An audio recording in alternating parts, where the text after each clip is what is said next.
ازيكم عاملين ايه؟ انا جبت لكم بقى حبه قروش. عشان ايه؟ عايزين نسلق ونحمر ونشوي ونقلي قرش. يا سلام عليك يا قمر. طب والله قمر. بصوا بقه. عايزه اقول لكم حاجه كده، ايه، جمعتهم حواليا كده عشان انا هعمل وليمه كده. عايزه نبدع في الطبخ دلوقتي. يا سلام والله العظيم انت قمر. شايفين يا جماعه؟ دي قرش. القرش ده بيتاكل، تمام؟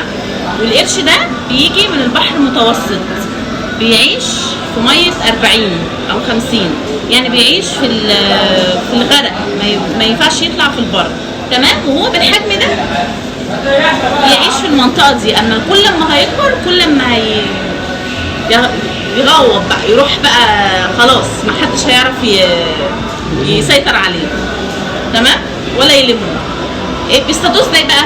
بيصطادوه بغزل الشنشله او غزل العلق او الضهره، تمام؟ اهي ده الموسم بتاعه، وده الموسم بتاعه الشهر دوت، وبيتعمل بقى صواني ومقلي وزيت وليمون. انا حبيت القروش يا جماعه.